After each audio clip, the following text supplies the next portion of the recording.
ay nakakatulong sa kung meron kang mga high sugar, yung mag-regulate sa mga problema sa mga toxic sa iyong katawan, guys. Ito ay kinuha ko sa puno ng guyabano. Ito ay guyabano leaves, guys. Ayan. Nakuha ako doon sa kapitbahay ko. Mas swerte ako, guys, at meron akong mga kapitbahay na merong mga guyabano tree. Meron din akong guyabano fruits. Ito ngayon, guys, ay ating gagawing tea.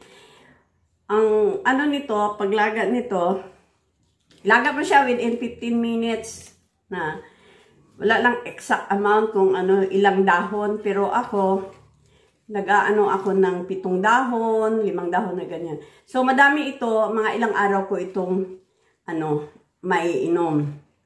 Bawat inom ko, laga ako. Ayan. Pwede rin maglaga ka na yung good for 1 day na inom mo. Pagka malamig na, ilagay mo sa ref. Tapos, pag inumin mo na, i-ano mo na lang. I-warm mo na lang siya. Yan. So, ito ngayon, guys, ay maghuhugas tayo ng ilang piraso para ilaga natin, para gagawin nating inumin. Ito, guys, iinumin ko, ano siya, before breakfast, before lunch, and before dinner. Mas maganda ito inumin, guys, with empty stomach. So, yan ngayon, guys, i-prepare natin siya para ating ilaga. I-boil natin within 15 minutes. Hugasan muna natin ito. Ayan, guys. Ito ang ating guyabano leaves. Ating hugasan ng maigi. Hugasan natin bawat isang piraso kasi para tanggalin natin ang gawin natin kasi may mga alikabok siya dahil sa labas, di ba? Tapos mainit ngayon, so ang daming alikabok. Ang daming ano nito, guys, ng guyabano leaves. Maraming mga health benefits na makukuha natin. Ayan. So, ilagay na natin dito, guys. Ayan. At lagyan natin ng tubig na mga 3 cups yan, guys. Estimated lang yan. Batli, tatlong inumin na yan. Kasi marami ang dahon na nilagay ko. Mga ilang piraso. So, good for 3 cups. Ayan, ito kasi, guys, ang laman nito na water is 3 cups. Kaya hindi ko na siya inano yung tinakal ang tubig kasi alam ko na kung gaano siya kadami ang 3 cups dito.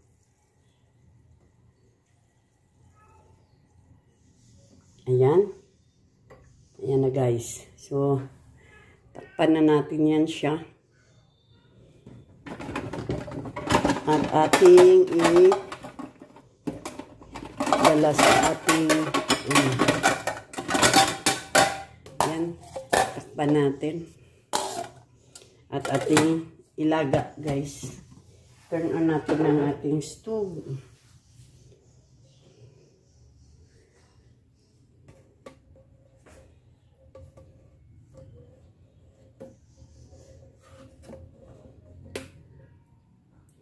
Ayan. Turn on na natin. Hanggang sa pakuluin natin yan, guys. Huwag lang masyado apurahin ang pagpakulo. Yun, ano, medium fire lang siya. Within, ano siya, 10 minutes boiling, guys. 5 to 10 minutes boil.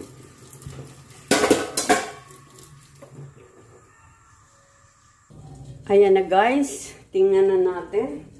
Naka 15 minutes na siyang nag-boil. So, kuha na tayo dyan ng ating iinumin. Ayan na, guys, oh. Diba, kumunti na ang ano niya. Ayan. Ang kulay niya, guys, oh. Ayan. So, kukuha na tayo. Lagay natin dyan. Para i-warm natin.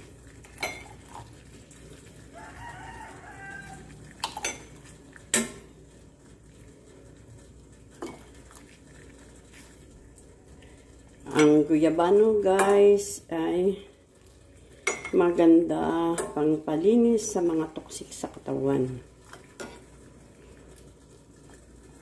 Ang dami niyang dala, anti-inflammation.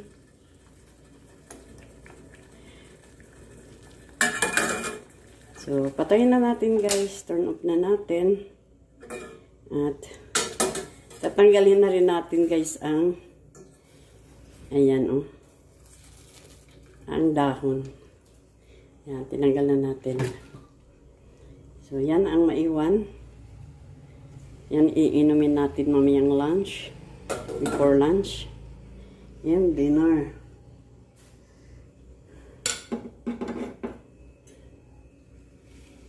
Ayun na guys, ito na yung tina. Ano, yung guyabano tea na sinala natin kanina. Ito na, mag-inom na tayo. Medyo malamig na siya. Kaya yung kapitbahay ko guys, may puno siya ng guyabano. Diabetic siya. Pero, dahil sa palagi siyang nag-iinom nitong guyabano, ito na ang ginawa niyang talaga, tubig. Ito na hindi na siya umiinom ng, bira lang siyang umiinom ng plain water. Pero pagka kasi 3 times a day. So, sa oras na, yun ang plain water niya iniinom. Pero, before siya kumain nito, tulad sa akin, umiinom na siya nitong guyabano tea. Maganda siya inumin empty stomach, before breakfast, before lunch, before dinner. And, 30 minutes before breakfast, 30 minutes before lunch, and then 30 minutes before dinner. Yun ang maganda. Yan. Malapit ko na maubos.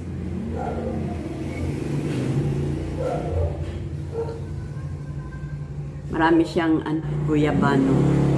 Kaya, siguro, yung mga, kasi mahirap yung nagadepende lang tayo palagi sa pharmaceutical ng mga medisina.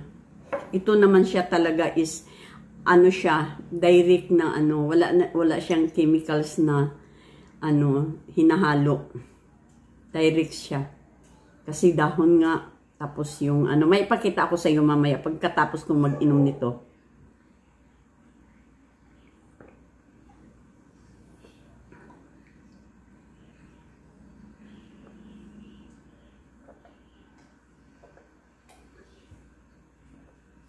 Ayan, naubos ko na.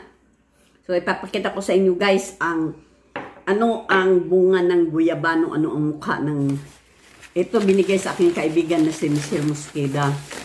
Taga dito lang din sa village namin. Sa likod ng bahay nila, meron siyang tinanim na guyabano tree. At sa awa ng Diyos, nakapag-harvest na siya. Ito guys, binigyan niya ako ng 2 piraso. Pahinog na rin ito, yung isa hinog na binigay niya. Ito yon binigay. Ito ang itsura ng guyabano guys, oh.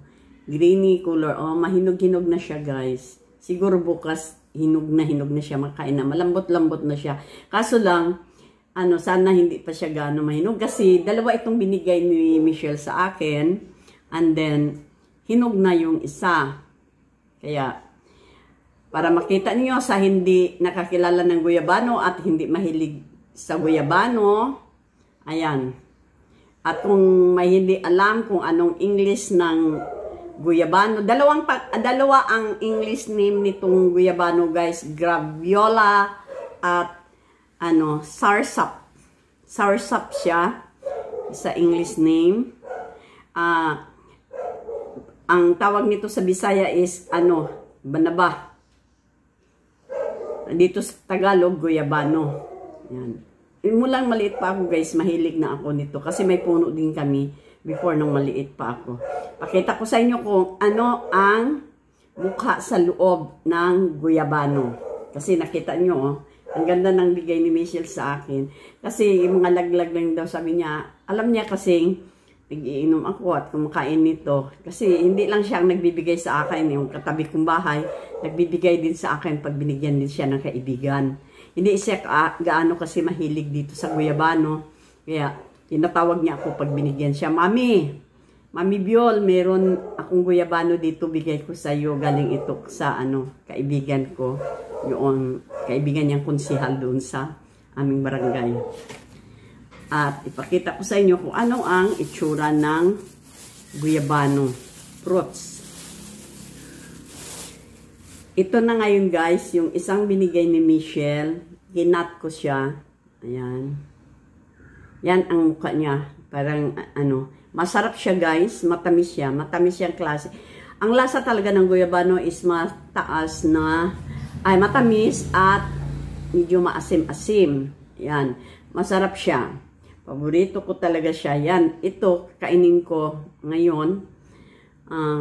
Pero ang kailangan mo lang kainin guys sa guyabano is, kailangan lang yung 100 grams or 1 cup of guyabano.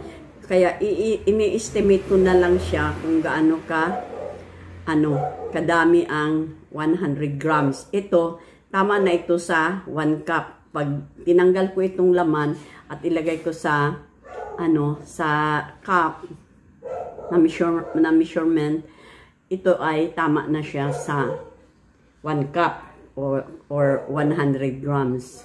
Huwag naman kumain ng sobra. Pwede siyang kumain ka din umaga, tanghali, snack mo.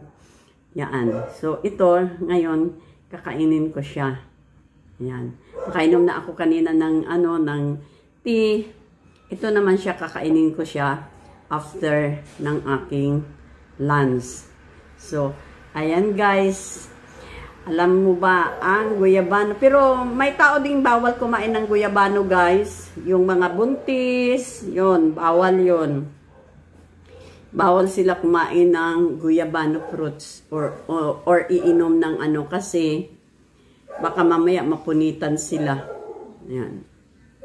Magaling ang guyabano guys, lahat makakain. Yan. So, ayan guys, sana nagustuhan nyo ang aking video for today.